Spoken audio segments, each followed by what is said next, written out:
Hello and welcome back to Backtracking Season 3, Episode 20. I apologise if I look a bit tired, just a bit of gardening, but that's besides the point. Let's jump right back into this episode with Part 2 by covering the band's fifth album, In Crimson. Released in 2005 through Vagrant Records, we only have one producer this time in Jerry Fenn, and it's also the band's longest album at 42 minutes and 50 seconds. Which I find kind of weird because I started Part 1 by covering their shortest album and now we start 2 by covering their longest, but what can you do? Anyway, Crimson is a lot different for the band. Considering that one of the tentative titles for this was Church and Destroy, you can tell that there's going to be some changes, first of which is with the very first song of the album, Time to Waste, which features usage of a piano. Said instrument would return throughout the album, as well as some strings too. It's a bit different instrumentally, but it works surprisingly well. Sure, I called Good Morning the most experimental piece, but that ain't got nothing on Crimson. However, Crimson does have a risk of being a bit slower compared to previous works, but unlike most bands who just pull back the reins and don't add anything refreshing, Alkaline Trio made it a point to add different instruments as well as having possibly the band's best album in terms of production, and they still have 3 more albums to go as of writing this. Also, the album tackles more social issues as well, showcasing the band's dark side in general. The song Sadie is about the murderer Susie Atkins, who was a member of the Manson family, and the song Prevent This Tragedy is about the West Memphis Three. And if you don't know anything about what I just mentioned, pause the video, then Google those things, then come back and apologise for your lack of knowledge. Anyway, structurally, this album goes to a lot of different places for the band, and its slower paces actually make it surprisingly accessible, with the production helping to no end. Lyrically, it goes over subjects such as murder, love, sadness, family, along with the things I mentioned earlier. The tone for the album surprised me too, and is balanced well with the more experimental nature of the songs, matching the added instruments and different lyrical subjects, but it's not overstuffed. I'm really sorry for botching so much. Like I said, a little bit tired. Matt Skiba put in another great vocal performance, sounding deeper than usual and adding a nice rasp as well as providing good riffs and chugs. Dan's bass work plays up well too, sounding deep and heavy and with good chops of his own. And Derek's drumming sounds pretty flippin' awesome, with just good speed and remarkable restraint as well. Standout songs include Time to Waste, Mercy Me, Burn, Full Victim, and my favourite in Prevent This Tragedy.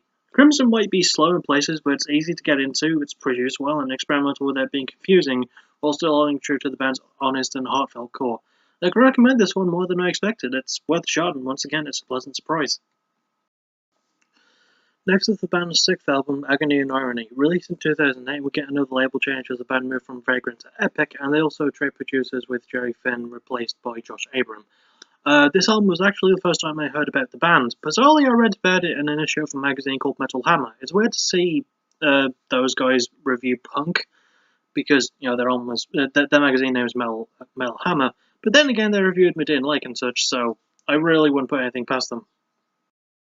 Anyway, they actually quite like this album, giving it an 8 out of 10 if I remember correctly, and I like the album too as it goes. It actually feels like a good progression from Crimson, and even though it doesn't have that album experimentation with the instruments, I dare say that so far Agony and Ivory is the band's catchiest release.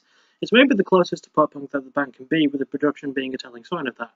Having said that, it does still have the signature Alkaline Trio themes of sad songs and dark tones and structures, but it's still something that you can bop your head along to.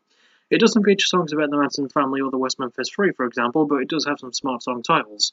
The album title is a pun on the phrase Ebony and Ivory, so that's a good telling sign right off the bat.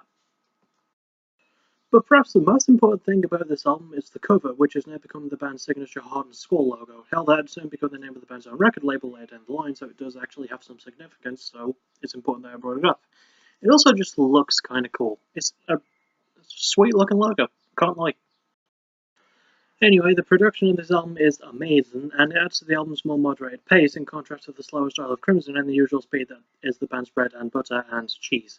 It's balanced well that way. Lyrically, it covers the usual stuff like love, loss, suicide, angst, and so on, but it does feel a bit more positive in some ways, with production helping to make things not seem so bleak, not to mention the great songwriting and balancing act with the tone.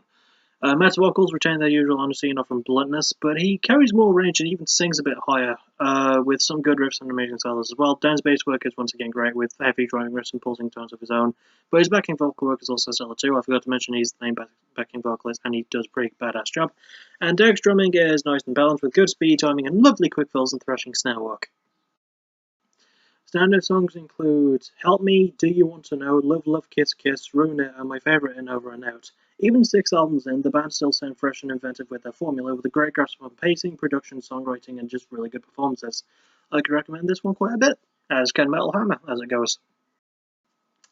Next is the band's 7th album, This Addiction. Released in 2010, this would mark another label change as the band released it through their own label, Heart and Skull Records, with the prestigious Epitaph joining the fray. And for the first time since From Here to Infirmary, the producers would be the band themselves alongside old friend Matt Alton. Also, bizarrely, this is the band's only album with a title track. So, yeah. Anyway, I don't know if I've mentioned this before, but if there's one thing that I love more than a band producing their own stuff, it's having their own label to put their own stuff out through. This album was an attempt to recreate their old sound, but in a more modern way. It's not a bad attempt at it. It's not a bad attempt at it, actually. Ugh, sorry. A lot of critics point out that this could make fans mad, especially those that have grown as the band has. I guess I'm more disassociated with that because I only listen to them for the purposes of this episode, and will continue to do so after I'm done. But I don't mind this album too badly, actually. The production value is off the freaking charts for this one, and that actually sacrifices something in the process. And that usually sacrifices something in the process, sorry. But that doesn't happen here. Actually, calling this an attempt to recreate their old sound is kind of a stretch. It just sounds like how they'd sound in the modern age as the most pop-punk leaning album, reminding me of the Wonder Years more than anything. And yes, I know I said that about Agony and Ivory. Agony and Tragedy. What was it called? I forgot already. My head really hurts. Agony and Irony. There we go. Yeah, and I'll say it soon again for the next one. Anyway, where was I? Yeah, I guess that could be what the critic wanted to say. That it's too drastic a change and that the band were trying too hard to get with the times. And to be fair, no, I don't really agree with that. The band have grown up and they have a good grasp on what they're doing, especially when it comes to the production. They did a damn good job with it and it adds to the structure and feeling of the album, giving the album that refreshed feeling of a modern sound. It's not as experimental as previous works, but it still sounds good with what it has. Lyrically, it's a bit more serious and has some smart wordplay and good messages about war, sadness, some political stuff here and there as well as the usual Alkaline trio fare. Matt Skiba's vocals were criticised at the time, but I think he sounds good. Clean, good delivery, good lyrics, chunky riffs and chunky solos. Still sounds great. I will agree that Dan and Andrea turns out a great performance as well, with awesome backing vocal work as well as great bass lines and grooves, just putting in some awesome work. And Derek once again puts in a good performance behind the kit, landing well with everything, and adding a sense of balance where it's missing with great crashes, fills, and speed. Standard songs include the title track, The American Scream, Dorothy, Lead Poisoning, and my favourite in Piss and Vinegar. This addiction got a mixed response from critics, but I'm more on the positive side of that. It sounds like any other good punk album worth its salt in 2010, bolstered by smart lyrics and great production tricks as well as good performances. I could recommend this one even if the critics were not so agreeable. And finally, we reached the band's 8th album, My Shame Is True. Released in 2013 through the same labels, Heart and Skull and Epitaph, we do have new producers as Bill Stevenson and Jason Livermore, both dudes I've covered before, so it's obvious that this album is in good hands, right? Well, not just damn right, but damn fucking right. This album is a lovely trip down memory lane without being completely drenched in nostalgia, and Matt Skiba coins the album as being a pseudo-concept album, as it was inspired by the damn recent breakup with his girlfriend. They got back together sometime after this album came out, so it all worked out by the end, I guess. Anyway, much like This Addiction was the band's first one to feature a title track, this album is the first to feature guest stars, with Brendan Kelly of the Lawrence Arms appearing on the song I Want to Be a Warhol, and Rise Against's Tim McIlrath, I hope I'm saying the surname right, I always get it wrong, appearing on the song I Pessimist. Oddly enough, I Want to Be a Warhol was the second song I ever heard from Alkaline Trio in an attempt to try and get into them back then, and I failed. Then I started listening to them for the purposes of this episode and found out what I was missing. There's just so much right about this album. Despite how recent it is, it's such a good throwback not just to the band's old sound, but to all the punk rock in general, especially the Ramones, which sort of inspired the cover. The album's title is a reference to the album My Aim Is True by Elvis Costello, so yeah, nice little references here and there. Anyway, even though it's a pseudo-concept, the concept really works as watered down as it is. Matt went through a bad divorce between This Addiction and My Shame Is True, and then was in another great relationship before another bad thing happened, which would inspire the events of this album. It does sort of make things more personal that way, but it works. The structure and balance bring that across well without being too preachy, with great speed and a good measured pacing and tone in the foundations of the sound, or foundations if you will. And yes, I might put that on a t-shirt. And if you won't, then you have no appreciation for my line of work or my puns. Appreciate me. The lyrics also work well in telling the story, combining the typical Alkaline Trio Mama Jamma, but with a different feeling that really brings the little narratives together, going over the relationship in question and covering the bad things, the good things, and everything in between. Matt's storytelling is fantastic, as is his delivery, range, and he brings some fast-paced riffs and really good solos, probably his best guitar work. Dan once again kicks ass on bass with a good backbone and some awesome chucks of his own, and Derek is great on drums as always, with good speed, timing, control, and fills. Standout songs include Kiss You to Death, I Wanna Be a Warhol, Midnight Blue, One Last Dance, and my favourite in the closing song, Until Death Do Us Part. My Shame Is True is a fantastic piece of work all in all, with a great concept, structure, production, and good guest spots too. I can recommend this one. So, let's round them up.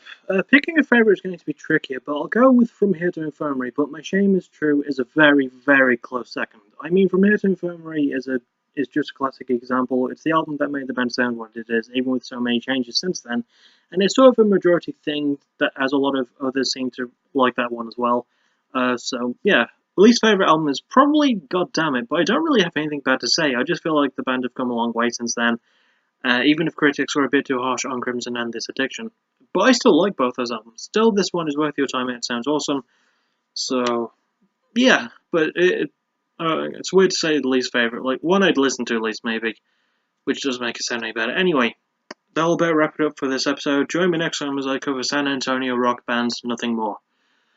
I apologise for my botches and my headache, but yeah, I'll see you tomorrow for the next Wildfire episode review, if life doesn't get too in the way. And as always, thank you for listening. You're awesome. Bye bye.